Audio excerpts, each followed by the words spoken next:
This is Nan McKay, and I would like to introduce you today to Robert Rozen, usually referred to as Bobby.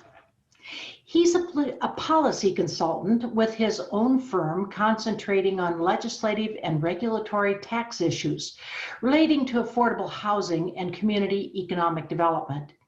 He retired in 2016 as a partner from Washington Counsel, a unit of Ernst & Young that provides advocacy services to clients on a range of federal regulatory and legislative issues.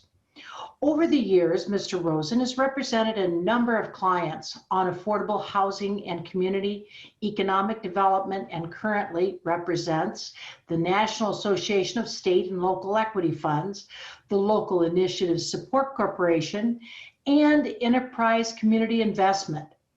Mr. Rozen is a frequent conference speaker on affordable housing issues. So welcome, Bobby Rozen. Thank you, Nan. It's great to be with you today. As a fellow of the Academy of Housing and Communities, you've been honored for your achievements in the housing and community development field. Tell me a little bit about your experience with the Academy and your general involvement in this field.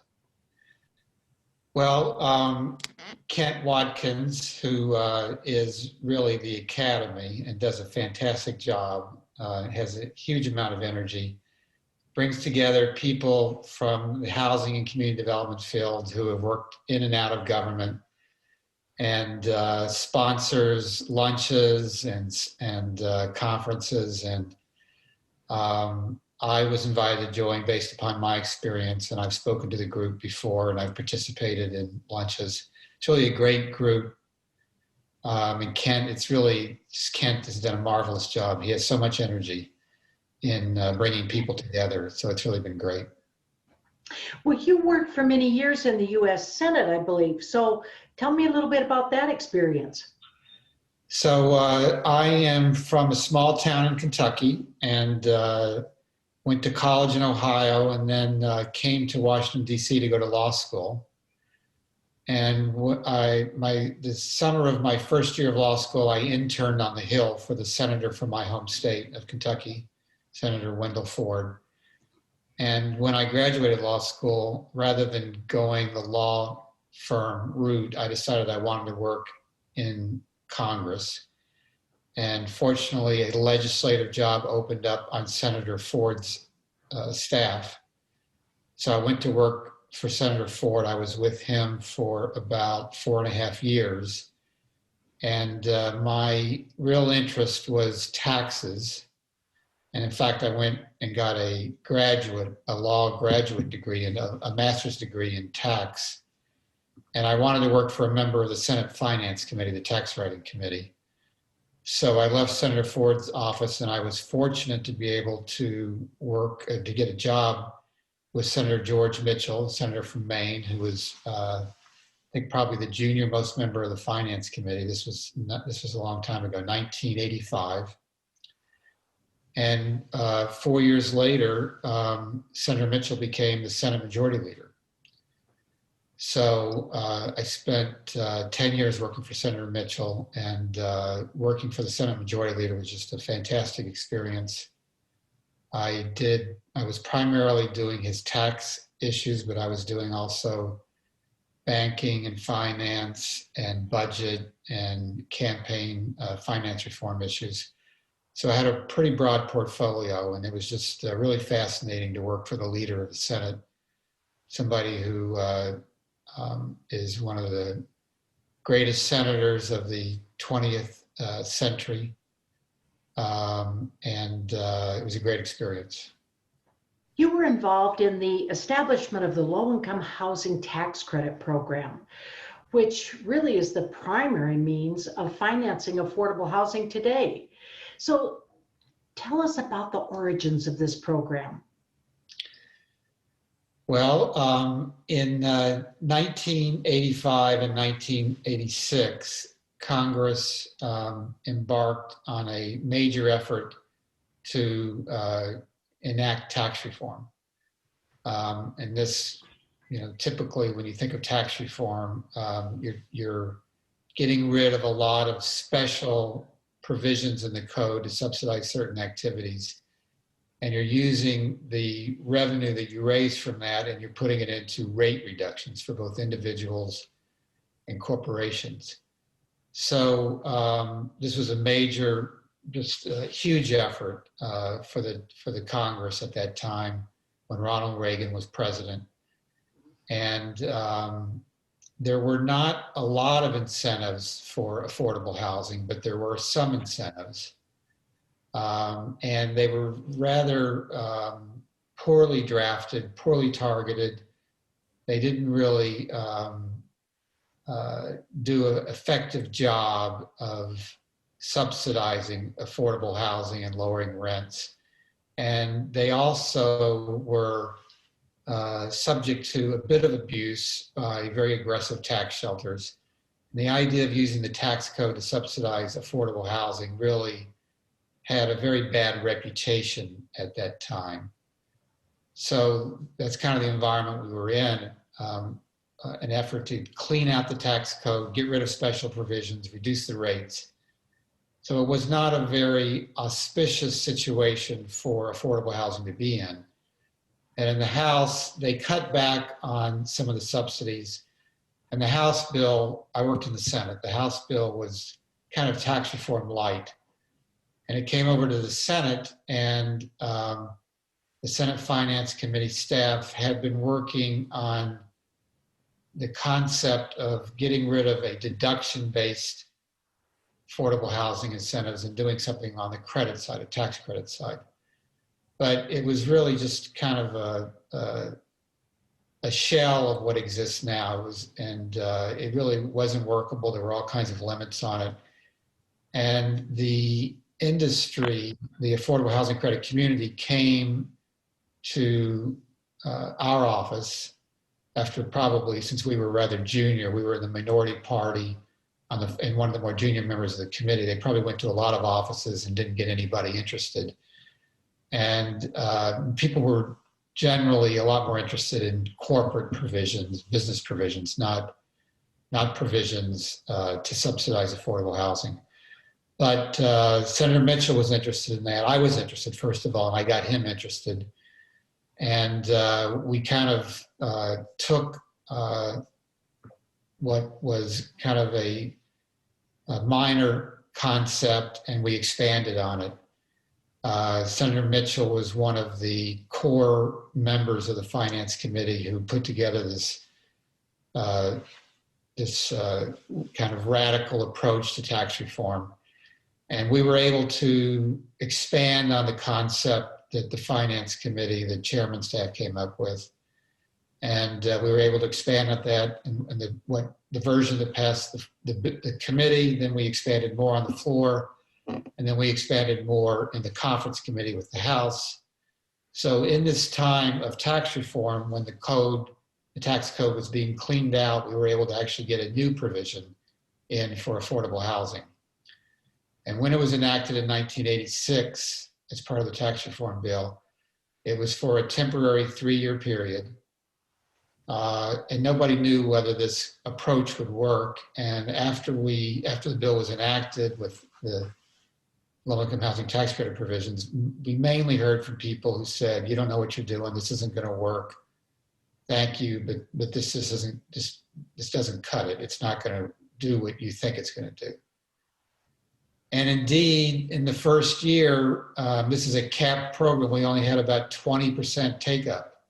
States allocated. The states didn't know what they were doing, so it didn't work as we expected. And what we decided to do is we got together with Senator Jack Danforth from Missouri, and we created the Mitchell-Danforth Task Force in 1988 and 1989, or maybe started in 87, I'm not sure.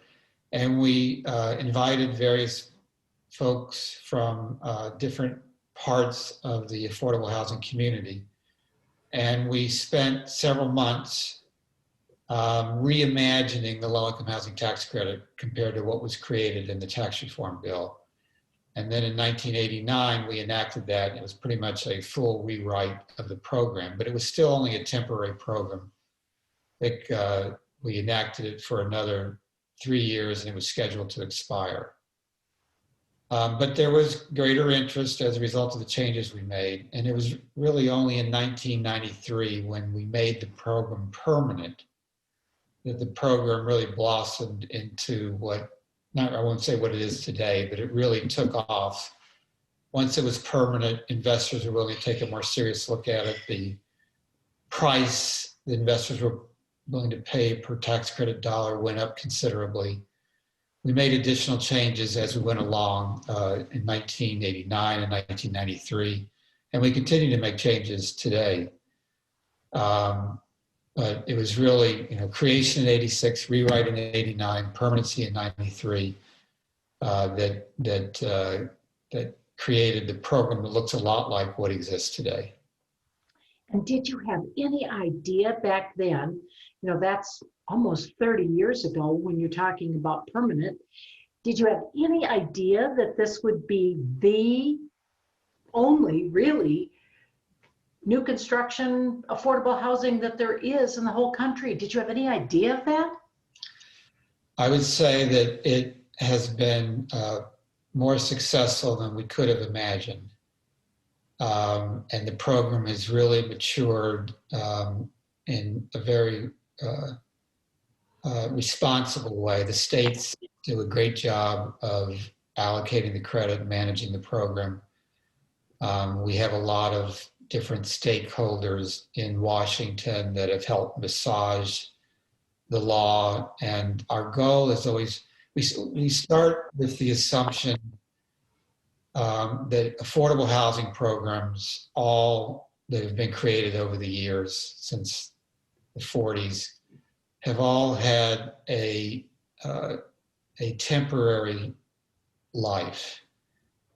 They don't last forever. And one of the reasons they don't last forever is because political support wanes, and often wanes because there's been some kind of abuse of the program or it hasn't operated as it was intended.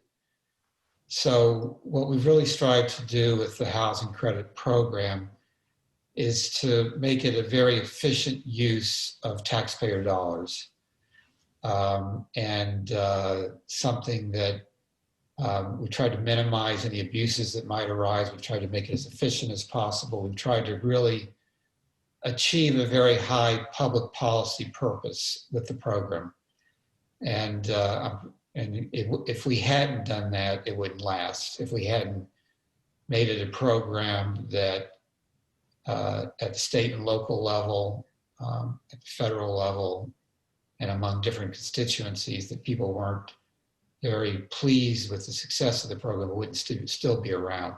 And it's really a constant struggle to maintain that program integrity, because there are always players that enter a field that want to take advantage of a program, that want to milk it, that want to earn excess profits, or they want to cut corners. And I really think that we've been able to respond to those threats and maintain a very good program that we all can be proud of. The industry can be proud of, everybody that works in the community can be proud of, and that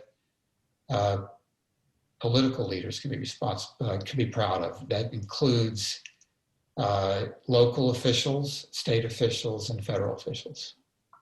Well, and it's still a challenge when we're trying to reach the very low income, because we have to layer additional subsidy programs on in order to get the rents down to the level that we really need for the low income people. But there's some complexity to the program, but it is the only game in town right now. So if we, other than the voucher program, of course, but that's a different kind of program. So if we're going to continue to add to the affordable housing stock, it seems to be about the only way right now we can do it. Yes, it is difficult to reach extremely low-income households under 30% of median income.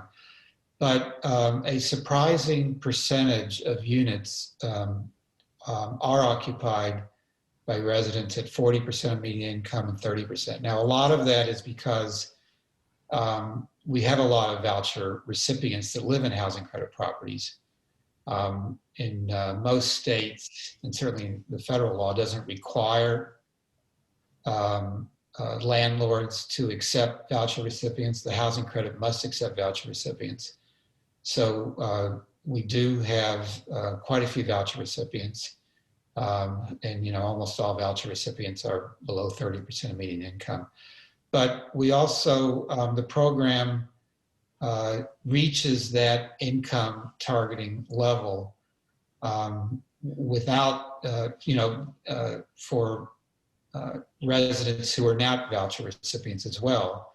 And we do that by minimizing the debt on the property, bringing in significant gap financing, often local money. And when you bring the debt down to a really low level, you can you can reduce the rent so that they're affordable at 40% and 30% of median income.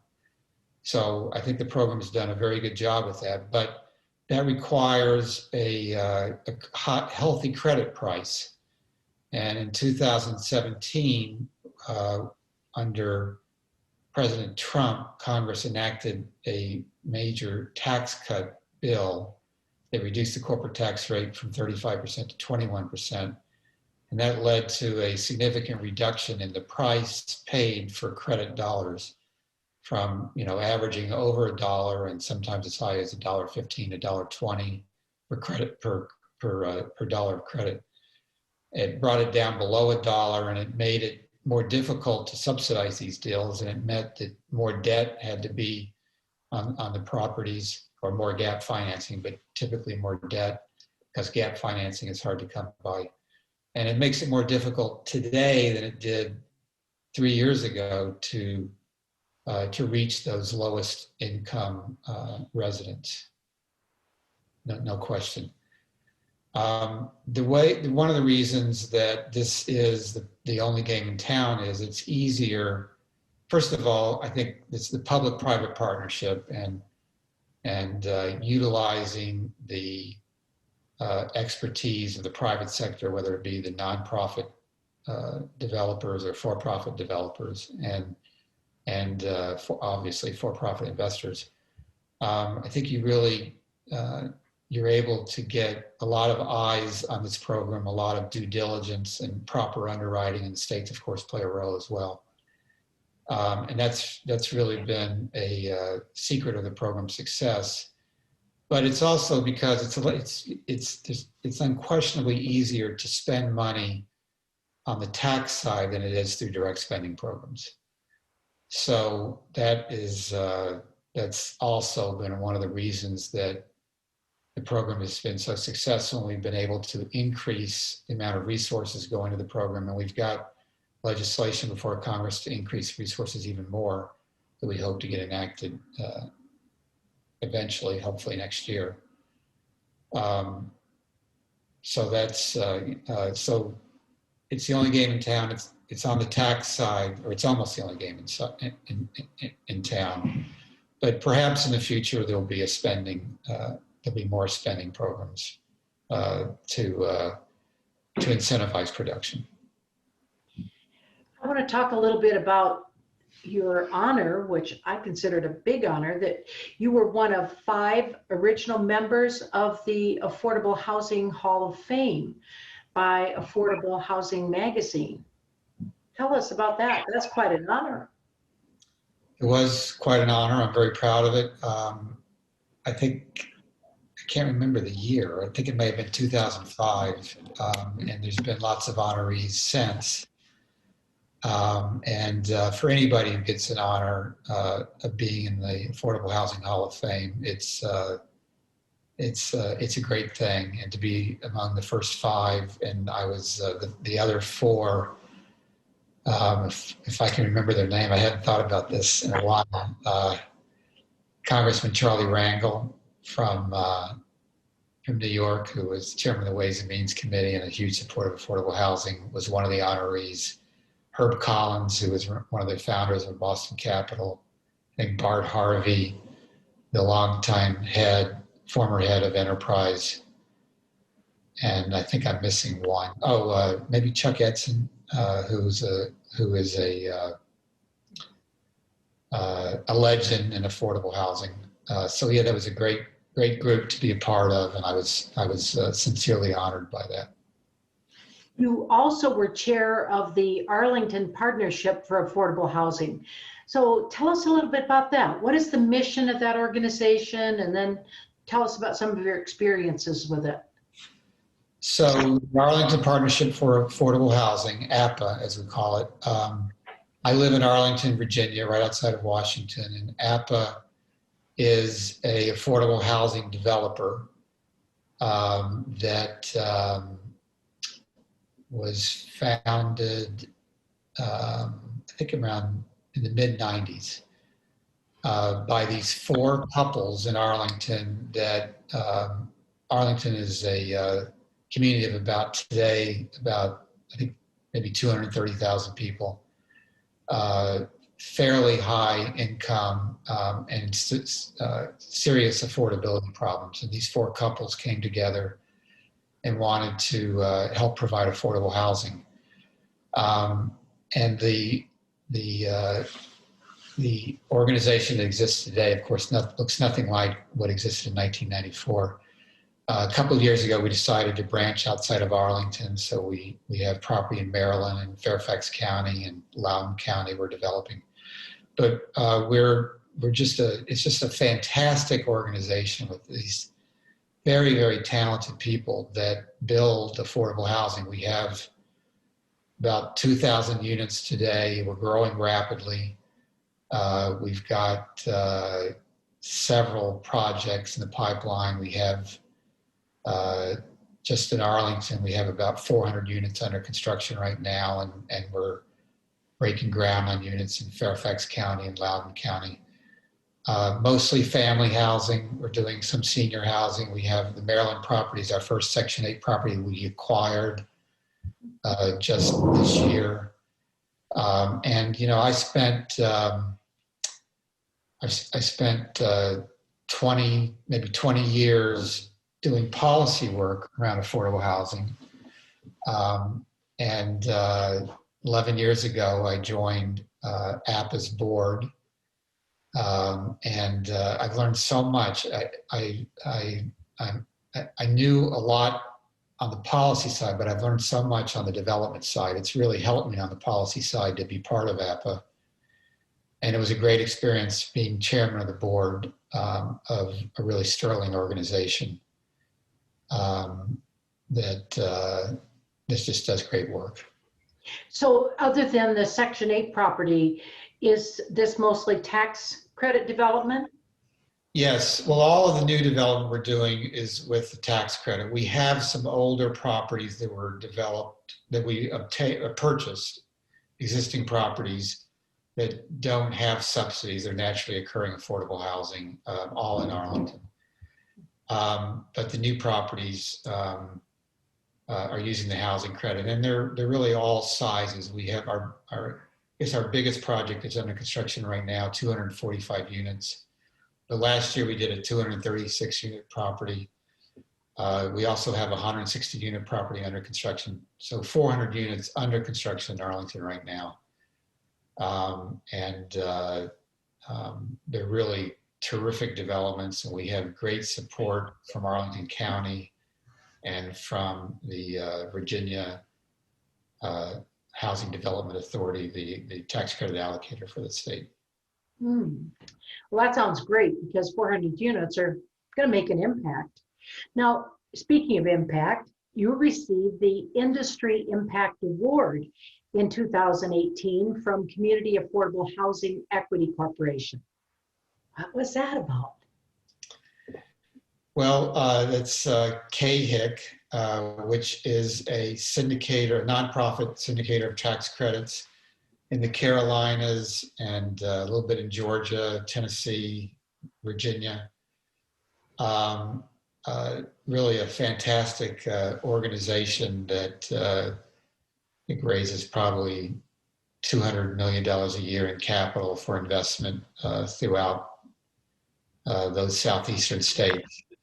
And every year they have a award ceremony where they award local developers, award nonprofit outreach organizations, and people in the industry who have had an impact. And I was very honored to receive that award from them. I can't remember, was it 2 or 3 years ago, I guess. And it was very nice because they put together a video and interviewed my former boss, Senator Mitchell, and other folks in the industry. And I was surprised by the video. So very, very nice occasion in Greensboro, North Carolina. You also were a member of the Housing Commission of the Bipartisan Policy Center. Yes, so the Bipartisan Policy Center is a kind of a think tank in Washington, D.C. that was formed by 4 former Senate Majority Leaders, 2 Republicans and 2 Democrats. And they are an organization that puts together task forces, commissions, study groups, largely, but not always, but largely composed of former members of Congress. It's a gig that former congressmen and senators, there are more senators involved, really like to get involved with, and they study an issue, a public policy issue a report. Very, very respected organization, and I was honored to be asked to serve as one of 21 members of this housing commission that was created, I think in 2011, maybe 2012. There were 10 Democrats, 10 Republicans, 1 independent, 2 or 3, I think, former HUD secretaries, 2 or 3 former senators, former congressmen. And we spent a couple of years in a number of meetings and hearings, taking a look at housing policy, both single-family housing, particularly single-family housing finance, because this was after Fannie and Freddie were in receivership or conservatorship, I can't remember. So we looked at single-family housing finance. We also looked at multifamily housing, affordable housing. And we issued a report in 2014 that was really a very well done job. And I was particularly focused on affordable multifamily housing, and we came up with some very good recommendations around the tax credit and around Section 8. We endorse, right now, about a quarter of all eligible households receive housing assistance from the federal government. And we made a recommendation to basically make housing assistance an entitlement for households, for extremely low-income households. And we made a lot of proposals around the tax credit. And we recommended that a rebalancing of housing policies so that fewer resources we're going into single-family housing through the mortgage interest deduction, and more federal resources go toward affordable housing, particularly multifamily housing. So what do you think are the chances of that kind of recommendation going through? Well, that's an interesting question. There are a lot of commissions in Washington, a lot of study groups, a lot of volumes sitting on shelves gathering dust. But I think that the Bipartisan Policy Center is very widely respected among Republicans and Democrats. And I would say that nothing immediately has happened, but the concepts that we put forward around around the GSEs, around Fannie Mae and Freddie Mac, have been borrowed in legislation that's been under consideration.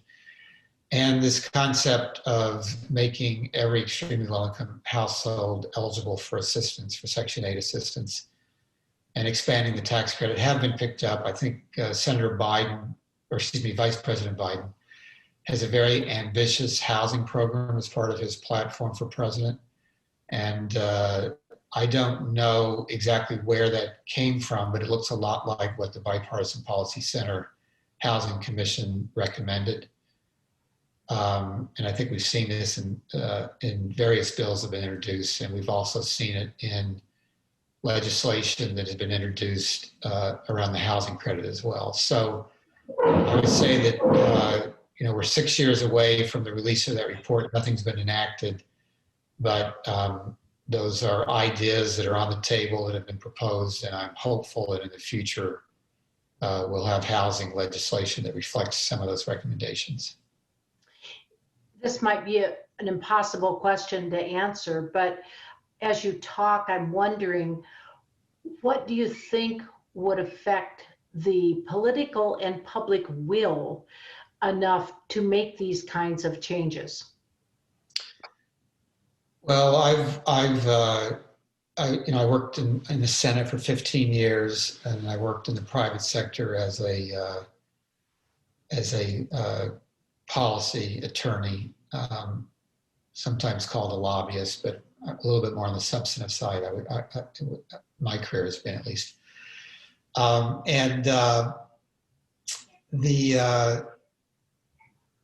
The reality is that affordable housing, it's been difficult to get affordable housing, to get American people and the broad spectrum of members of Congress to really be interested in affordable housing, excited about affordable housing, willing to spend the money and the resources and make the personal effort to tackle the increasing affordable housing crisis that people face.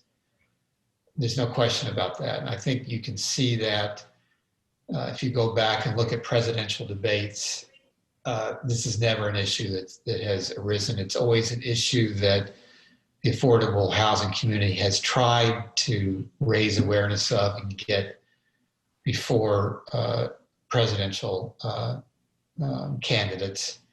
And sometimes, we'll make it into platforms. But this year, not with President Trump, but in the Democratic primaries and the Democratic candidates, I've never seen so many initiatives around affordable housing. Partly that's because the crisis of affordability has become worse and worse over time. And more people are plugged into this. More and more politicians, Republicans and Democrats, are plugged into the crisis in affordable housing. But I have greater expectations going forward of this rate rising to a more visible political issue. And I think we will have greater progress going forward. And it doesn't mean that we haven't in recent years with Section 8 and with the housing credit gotten a lot of support on the Hill, bipartisan support. We have. It's been really remarkable. But the desire to put more resources in has been limited. To put a lot more resources in has been limited. With the exception of spending on homeless programs, I think Congress has really put a lot of money into trying to tackle homelessness. It hasn't been tackled, but they've been willing to put more money in. But anyway, I see bigger things ahead for affordable housing and more political support and more resources.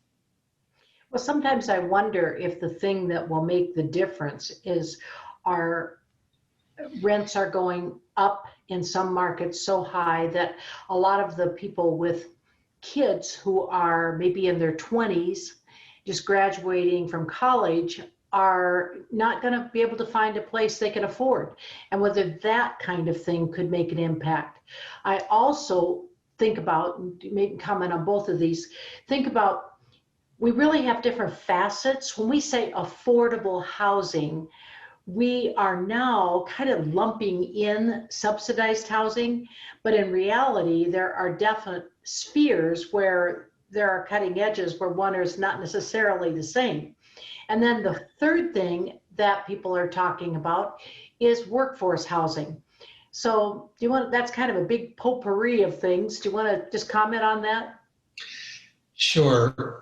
So when we speak of affordable housing in Congress, we mainly focus on, they mainly focus on 60% of median income and less. And that's really, I think, an outgrowth of the 60% standard for the low-income housing tax credit. When you think of Section 8, you think of extremely low-income households, 30% of median income. But a lot of policymakers, particularly on the local, state and local level, are focused on what's sometimes referred to as the missing middle. At least we refer to that in Arlington County, which has very high housing costs, 80% to 120%. Maybe workforce housing is 120%. We haven't seen a lot of initiatives on going above 60%. Senator Wyden, the ranking Democrat on the Senate Finance Committee, has had legislation that is focused on 80 to 120% or 60 to 120%. So that is certainly when you think of affordability, there's no question that households above 60% are part of that mix. Depending on the market, in the most expensive markets, housing is not affordable at median income, but in probably most markets, it is affordable at median income. So it really depends on the markets. And I live in a market in Arlington, Virginia, that it's not affordable at median income. It's very difficult to make it affordable. And certainly Boston, San Francisco, Portland, Oregon, New York, so many cities, it's not affordable. But at least at the federal level, there has not been as much discussion and talk about programs that are above 60 or above 80% of median income. Well, it's just been great talking to you, Bobby. You know, many aspects, certainly somebody that has been so involved from the tax credit program from the very beginning. It's really interesting to talk about it. So anything else you'd like to say to our listeners? No, I guess I would just say that I am very honored to have been able to play a role in affordable housing and helping get more resources for people in need. I think that having a roof over your head is something that so many of us take for granted. We're not at risk of losing that shelter. But so many people are having such instability in their lives as a result of housing. And I kind of got into this by accident with the low-income housing tax credit program. And I'm really grateful that I've had the experience that I have had. It's been a very meaningful part of my life. And I think that's true of other people who work in affordable housing as well. You can be very proud. We can all be very proud of what we do. And once we get into it, we stay a long time. Yes. Thank you so much for your time and for all your thoughts and for getting in there and really starting the tax credit program from the very beginning. Well, thank you, Nan. I've enjoyed our conversation.